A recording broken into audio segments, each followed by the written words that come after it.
صباح الخير. مين فينا مش بيحب الجاتو؟ ويا سلام بقى لو بطعم الشوكولاتة ومعمول في البيت بكل سهولة ومش مكلف خالص. والأحلى من ده كله ان احنا مش هنستخدم شوكولات خالص في الوصفة دي، وكمان الصوص اللي على الوش ده معمول منه فيه، يعني الصوص متاخد من مكونات الكيك. حاجة بسيطة جدا في منتهى اللذاذة، مش مكلفة واقتصادية، والطعم هش غني جدا بالشوكولات وخطير. مش هياخد معاكم دقايق وكله بيتعمل في الخلاط. وعلشان نعمل الجاتوه الشوكولاتة بطعم احلى من الجاهز كمان، هنجيب الخلاط ونحط فيه كوباية من الحليب، كوباية الا ربع من الزيت، وكوباية سكر حبيبات، ونص كوباية كاكاو خام مش مسكر. هنخلط كل المكونات دي مع بعض كويس جدا لحد ما يدوب تماما السكر ويبقى قوامه بالشكل ده، لا بيكون تقيل قوي ولا سائل قوي. بعد ما بنخلط الصوص ده كله مع بعض، باخد على جنب كوباية من الصوص، عشان ده الصوص اللي هنحطه على وش الجاتوه في الاخر. وبعد كده الصوص المتبقي في الخلاط بحط عليه بقية المكونات علشان نعمل الكيك. اظن مفيش اسهل من كده. على نفس الخليط هحط بيضتين كبار بدرجة حرارة الغرفة. دايما واحنا بنعمل الكيك نستخدم البيض بدرجة حرارة الغرفة، والفانيليا معلقة صغيرة، ومعلقة صغيرة من النسكافيه او اي قهوة سريعة الذوبان. وانتوا بتضربوه في الخلاط نزلوا الجوانب وكملوا ضرب تاني، ونخلط كل المكونات دي مع بعض 5 دقايق علشان يطلع معايا القوام بالشكل ده، هش وجميل ومخفوق كويس. هفضيه في بولة، وبعد كده بضيف عليه بقية المكونات اللي هي معلقة كبيرة من الخل الأبيض. وأهم حاجة ننخل الدقيق في أي كيك بنعمله علشان تطلع هشة وجميلة.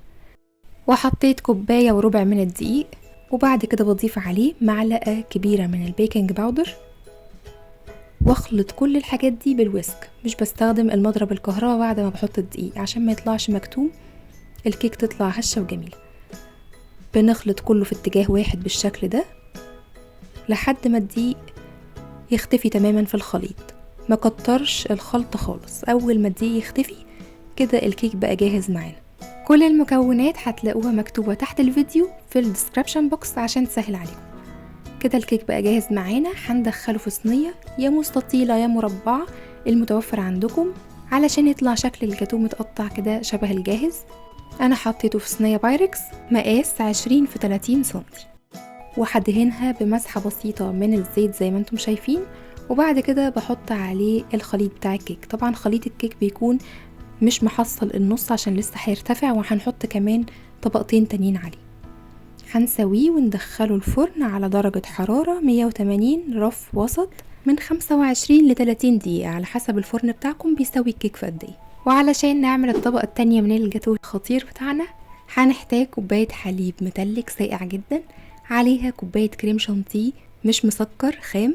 تقدروا كمان تستخدموا بدل كوباية الحليب الساقع كوباية مية ساقعة. فاكرين الصوص اللي احنا اخدنا منه كوباية في الاول؟ هناخد من الكوباية دي معلقتين كبار مليانين من الصوص، وعليهم معلقة ونص صغيرين من السكر الحبيبات. ونخلط كل ده يا بالمضرب اليدوي يا بالمضرب الكهرباء على حسب المتوفر عندكم، لحد ما يوصل معايا لقوام متماسك بيعمل اشكال كده. واول ما يتماسك ما بلغش في الضرب علشان الكريمه ما تفصلش مني بالشكل اللي هتشوفوه دلوقتي. مش قادره اقول لكم الكريم شانتيه كمان عشان محطوط عليه صوص اللي احنا عملناه في الاول، طعمه غني من الشوكولاته كده وجميل قوي قوي قوي. وكده بقى جاهز معانا. بعد ما الكيكه استوت بنعرف ازاي انها استوت، بنحط فيها عود خشبي كده بالمنظر ده، بتطلع نظيفه تماما. وسبتها تبرد خالص، وبعد كده خرمتها كده خرام صغيره عشان لما احط عليها نص كوبايه الحليب دي. طبعا برضو الحليب ما بيكونش سخن، كل حاجه بتكون بارده، تتسقى كويس وتشربها كويس. نص كوبايه الحليب دي بتخلي في الاخر الكيك طعمها خطير، وفي نفس الوقت يعني هش وناعم مش ناشف.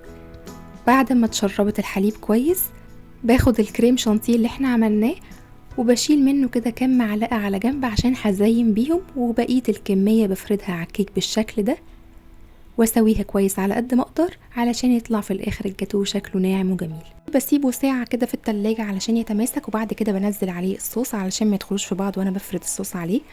الصوص ده اللي احنا كنا عاملينه في الاول خالص. شايفين القوام بتاعه لما بيدخل التلاجة بقى بعد ما بنفرده على الكيك بالشكل اللي هتشوفوه دلوقتي؟ ما بيبقاش متماسك قوي ولا سائل، بيبقى قوامه كده لزج وجميل. بالشكل ده. هدخله التلاجة لحد ما يتماسك ويبقى جميل، وبعد كده هقطعه وازينه. عايزين تقطعوه بقى 12 قطعة او 9 قطع زي ما انتوا حابين الحجم بتاع القطع. الكريم شانتيه اللي احنا كنا سايبينه على جنب الحبة الصغيرين حطيتهم في كيس حلواني، وحطيت الشكل اللي انا حباه، وضغطت كده في كل نص قطعة ورداية صغيرة، وزينت كل ورداية بالمالتزرز. لو مش متوفرة عندكم ممكن تستخدموا الكريسبي تشوكلت اللي بتكون موجودة عند محلات مستلزمات الحلويات، بتكون كميتها اكبر وسعرها اوفر بكتير. وزينوها زي ما انتوا حابين، مش لازم تلتزموا بنفس الشكل اللي انا عاملاه، وممكن ما تزينوهاش خالص وتكتفوا بس بالصوص اللي بيلمع فوق الخطير ده. قطعت قطع عشان ادوقها معاكم، مش قادره اقول لكم شكلها حلو ازاي وطعمها خطير ازاي. تقدروا تعملوها في اي مناسبه، بتكون كميتها كبيره وفي نفس الوقت موفره جدا عن ان انتوا تشتروا جاتو من بره. بجد شكل الجاتو خطير، وفي نفس الوقت كمان اقتصادي مش غالي، واحلى حاجه فيه ان هو عامل زي الجاهز في الطعم وفي الشكل. خطير. الكيكه بتدوب دوبان، هشه جدا وخطيره مع كوبايه شاي بلبن او نسكافيه، حاجه اخر لذاذ. من الاخر الطعم ما يختلفش عليه اتنين. كنت معاكم نسمة الخياط، اتمنى من كل قلبي ان الوصفة تكون عجبتكم، وما تنسوش اعملوا سبسكرايب للقناة وفعلوا الجرس عشان يوصل لكم كل جديد، ولايك وشير. باي باي.